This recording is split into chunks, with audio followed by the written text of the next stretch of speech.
Hello students, myself R.K. Siddharth, PGT Math from JNB. You are watching my channel Enrich Mathematics. Student, today we will discuss about the first topic of first chapter of class 11th CBSE. The topic is set. Now let's start. What is set? A well-defined collection of distinct objects is called a set. Set क्या है? Means well defined collection है objects का. Well defined meaning क्या होता है? Well defined means collection under a property और rule, कि जो हम कलेक्शन कर रहे हैं, ठीक है, उसको हम क्लियर कर सकें कि इस प्रॉपर्टी के या इस रूल्स के तहत हमने कलेक्शन किया है. More about the set. Object in a set are called elements और मेंबर ऑफ ए सेट. जो सेट की ऑब्जेक्ट्स हैं उनको हम एलिमेंट और मेंबर भी कहते हैं. वेल डिफाइंड मीन्स, फिर से जैसे हमने लिख दिया है जो अभी बताया था, वही क्राइटेरिया और rule for deciding an object belong to a set और नॉट. मीन्स जो भी हम कलेक्शन कर रहे हैं, ठीक है, वो उस सेट से बिलोंग्स करता है या नहीं करता है. जो भी एलिमेंट्स हैं या मेंबर्स हैं वो उस फैमिली से संबंध रखते हैं, उस सेट से संबंध रखते हैं, नहीं रखते. तो अगर ये क्राइटेरिया हमारा पूरा वेल डिफाइंड होगा, हम ये डिसीजन ले सकते हैं अगर आसानी से कि ये एलिमेंट या ये मेंबर इस सेट का है. अगर ये डिसीजन आसानी से ले सकते हैं तब वो वेल डिफाइंड होगा ये कलेक्शन, नहीं तो वो कलेक्शन वेल डिफाइंड नहीं होगा. Set is the synonyms with the words. Sets के कुछ सिनोनिम्स वर्ड्स भी हैं, कभी कभी दूसरे वर्ड्स भी आ जाते हैं, कलेक्शन, एग्रीगेट और क्लास. ऐसे एलिमेंट्स के भी कुछ सिनोनिम्स हम यूज कर लेते हैं. कभी कभी एलिमेंट्स के सिनोनिम्स हैं, जैसे एलिमेंट्स खुद में ऑब्जेक्ट है, मेंबर्स हैं also synonyms. Notation of a set. Set के नोटेशन के विषय में हम पढ़ते हैं कि नोट को जो सेट है वो उसका नोटेशन हम कैसे करते हैं. तो कैपिटल अल्फ़ाबेट ऑफ इंग्लिश, जो इंग्लिश के कैपिटल अल्फ़ाबेट हैं ये लिख दिया है, ठीक है. तो इंग्लिश के कैपिटल अल्फ़ाबेट से हम जो है सेट को रिप्रेजेंट करते हैं, capital A B C X Y Z E T C. Now element का नोटेशन देख लेते हैं सेट के. तो जो सेट के एलिमेंट का नोटेशन है वो स्मॉल अल्फ़ाबेट ऑफ इंग्लिश हैं, that is small A B C X Y Z E T C. फिर है meaning of this sentence, this long sentence. इस लॉन्ग सेंटेंस का मीनिंग क्या है सेट लैंग्वेज में? If X is an element of set A, यदि कहीं पर ये लिखा है तो सेट लैंग्वेज में हम शॉर्ट में इसको ऐसे लिख सकते हैं, then we write it as, इसकी तरह इतना शॉर्ट में लिख सकते हैं. देखिए सेट लैंग्वेज में कहते हैं कि सेट लैंग्वेज में लिखिए, या कहीं कहीं आपने शॉर्ट हैंड लैंग्वेज पढ़ी होगी. तो सेट लैंग्वेज हमारी क्या होती है? एक वेल डिफाइंड लैंग्वेज होती है ना ये. तो if X is an element of a set, इतने बड़े सेंटेंस को हमने इतने इसमें लिख दिया, केवल 3 वर्ड लेटर में, x belongs to a.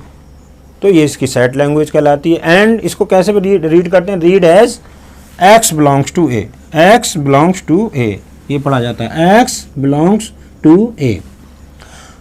The symbol ऐसे एप्सिलॉन, इसका मीनिंग क्या है? इसको एप्सिलॉन, वैसे यहाँ पे बिलोंग्स बोलते हैं, फिजिक्स में हम एप्सिलॉन भी बोलते हैं, लेकिन यहाँ बिलोंग्स का सिंबल है. एप्सिलॉन में देयर इज ए डिफरेंस. तो सिंबल बिलोंग्स एक ग्रीक अल्फ़ाबेट है ये हमारा, और इसका मीनिंग होता है stands for belongs to. Meaning of, इसका मीनिंग क्या है? यहाँ पे तो हमने इसका मीनिंग पढ़ा, इसका मीनिंग है बिलोंग्स टू. अब नाउ मीनिंग ऑफ दिस, ये और इसको ऐसे काट दिया तो ये है. तो एक्स बिलोंग्स टू ए का मीनिंग क्या है? तो एक्स डज नॉट, जब ये है बिलोंग्स और इस तरह से एक वर्टिकल लाइन या थोड़ी तिरछी करके लाइन खींच दी थी, इसको काट देते हैं, तो इसका मीनिंग वो आ जाता है x does not belongs to a. Meaning of this, x belongs to a, x belongs to a and it means x does not belongs to a. ये ध्यान रखें क्योंकि ये सेट लैंग्वेज है, हम लैंग्वेज पढ़ रहे हैं. ऑर्डर, ये इंपॉर्टेंट पॉइंट देखिए इसको बच्चों. Order and repetition of element has no effect on set. Meaning, इससे यहाँ से समझाते हैं हम. सपोज ये आपका कोई सेट है 1 2 3 और कॉमा 2, ये एक सेट है. अभी सेट का रिप्रेजेंटेशन पढ़ेंगे कि ये जो ब्रैकेट लगाई है हम उसमें पढ़ेंगे कि सेट का रिप्रेजेंटेशन कैसे करते हैं. तो हम इसके आगे पढ़ेंगे। जैसे अब इस सेट में देखिए कितने एलिमेंट हो गए हमारे पास, जैसे 4 एलिमेंट दिखाई दे रहे हैं और इसमें 2 जो है वो हमारा रिपीटेड है, तो यही है रिपीटेशन। अब इसी सेट को ये सेम एज इक्वल टू, ये जो सेट हमारा होगा ये 3 2 1 की तरह ही होगा, मीन्स ये और ये सेट हमारे एक जैसे हैं, इक्वल सेट कहलाएंगे।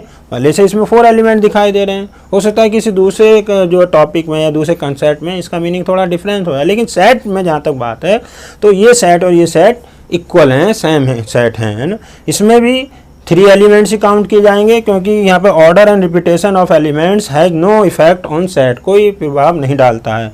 तो यहाँ पर 3 जो है बाद में लिखा हुआ था, यहाँ फर्स्ट प्लेस पर आ गया, यहाँ फर्स्ट प्लेस पे 1 था, यहाँ बाद में थर्ड प्लेस पे आ गया, तो ये ऑर्डर को रिप्रेजेंट कर रहा थी। ऑर्डर भी कोई मीनिंग नहीं रखता है, तो ऑर्डर एंड रिपीटेशन जो है वो सेट को कोई इफेक्ट नहीं डालते हैं। आप कुछ एग्जाम्पल के माध्यम से हम सेट को क्लियर करना चाहेंगे। ये कुछ एग्जाम्पल्स लिखे हैं यहाँ पर, आप इनको देखिए ध्यान से और थिंकिंग करिए कि इसमें से कौन कौन से एग्जाम्पल जो है सेट के हैं, कौन से नहीं हैं। जैसे फर्स्ट है collection of vowels of English alphabet, तो जो इंग्लिश अल्फ़ाबेट में हमारे 26 लेटर हैं, उनमें से जो वॉवेल्स का कलेक्शन अगर हम कर लें तो वो हमारा कलेक्शन जो हम कर रहे हैं वॉवेल्स का वो वेल डिफाइंड है या नहीं है, मतलब सेट है या नहीं है, ये बताना है। ऐसे student collection of students of your school, जो आपका स्कूल है जहाँ भी आप पढ़ते हैं उसके जो स्टूडेंट्स हैं उनका कलेक्शन कर लेते हैं हम, तो वो क्या कहलाएगा। Girls students of your class, collection of girls student of your class, जिस भी क्लास में आप पढ़ रहे हैं उसी क्लास की गर्ल्स का भी कलेक्शन अगर करते हैं तो वो सेट क्या कहलाएगा, वो सेट है या नहीं है, वो कलेक्शन वेल डिफाइंड है या नहीं है। Fourth, different triangles in geometry, plane geometry, different triangle का हम कलेक्शन करते हैं तो that will be a set और not. Next, most talented students of your school, आपके स्कूल के मोस्ट टैलेंटेड स्टूडेंट्स जो हैं उनका कलेक्शन क्या सेट कहलाएगा, ये भी डिसाइड करिए। नेक्स्ट है most dangerous animals of the world, जो संसार के सबसे खतरनाक एनिमल्स हैं उनका कलेक्शन क्या है। तो यहाँ आपने थोड़ा थिंकिंग कर लिया होगा, अब आप बताइए, देखिए खुद सोचिए कितना आपने सही थिंकिंग किया। ये कलेक्शन हमारा सेट है, क्यों है, क्योंकि हमें पहचानना है वॉवेल्स है, वॉवेल्स का कलेक्शन कर रहे हैं, ठीक है। तो हम वॉवेल्स वेल डिफाइंड हो गया यहाँ, तो वॉवेल्स को जो हम जब लेंगे तो वो कलेक्शन हमारा वेल डिफाइंड कहलाएगा, क्योंकि वॉवेल्स यहाँ पर पहले से ही वेल डिफाइंड है। ये स्टूडेंट्स ऑफ योर स्कूल, तो किसी भी स्कूल के स्टूडेंट्स वेल डिफाइंड होते हैं, ठीक है। आप स्टूडेंट का कलेक्शन करना चाहें किसी भी स्कूल के तो आप उनका कलेक्शन कर सकते हैं, ये भी वेल डिफाइंड है। गर्ल्स ऑफ योर क्लास, हम क्या आप अपनी क्लास के गर्ल्स का कलेक्शन कर लीजिए, तो आप गर्ल्स को एक तरफ कर देंगे तो उसमें भी कोई प्रॉब्लम नहीं है, कलेक्शन करने में कोई दिक्कत भी ना हो, डिसीजन लेने में कोई दिक्कत भी ना हो, तो वो वेल डिफाइंड है। तो ये भी आपका गर्ल्स का भी कलेक्शन जो है ये भी आपका सेट है। डिफरेंट ट्राइंगल, ये भी प्लेन ज्योमेट्री में ट्राइंगल वेल डिफाइंड होता है, ज्योमेट्री के ट्राइंगल, तो वो भी आपका कलेक्शन जो होगा वेल डिफाइंड होगा। मोस्ट टैलेंटेड स्टूडेंट्स, अब टैलेंटेड स्टूडेंट किसको कहें हम, टैलेंटेड स्टूडेंट्स उसको कहें कि जो मैथ्स में अच्छे नंबर लाया है या फिजिक्स में अच्छे नंबर लाया है या सीसी एक्टिविटी में अच्छा करता है या अच्छा बकता है, तो इस आधार पे क्या हम टैलेंटेड कह सकते हैं। अब हो सकता है इस साल 11th का कोई स्टूडेंट आप में से अच्छे नंबर लिया है, अगले साल नहीं लाए, तो मार्क्स के बेस पर भी क्या टैलेंटेड कहें, तो ये वास्तव में कोई क्राइटेरिया नहीं होता है। मोस्ट टैलेंटेड हम नहीं कह सकते हैं किसी पर्टिकुलर स्टूडेंट्स को या पर्सन को, तो ये वेल डिफाइंड नहीं है, ये हमारा सेट नहीं है। ऐसे मोस्ट डेंजरस एनिमल्स भी वेल डिफाइंड नहीं हुआ ये।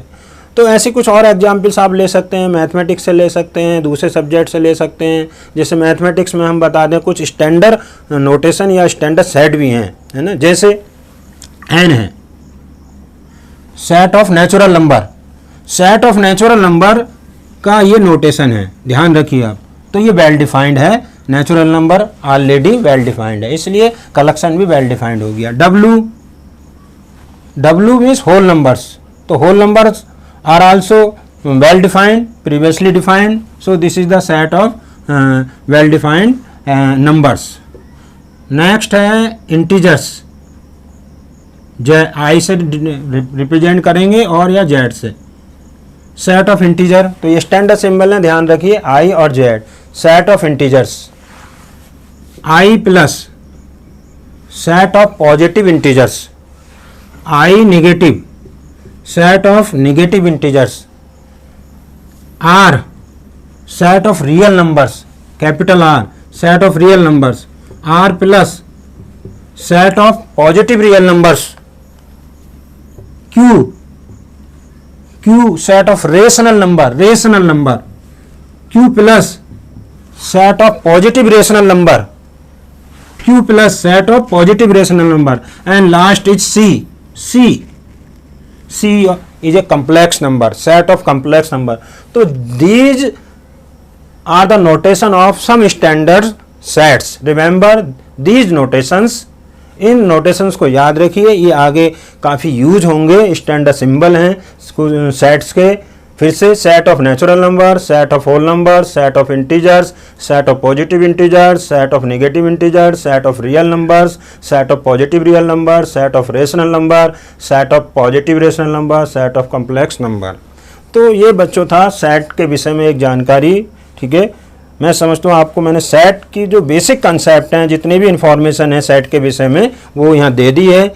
अब नेक्स्ट वीडियो में हम पढ़ेंगे कि सेट का representation and types of set. आपने मुझको बड़े ध्यान से सुना, इसके लिए very very thank you. Okay.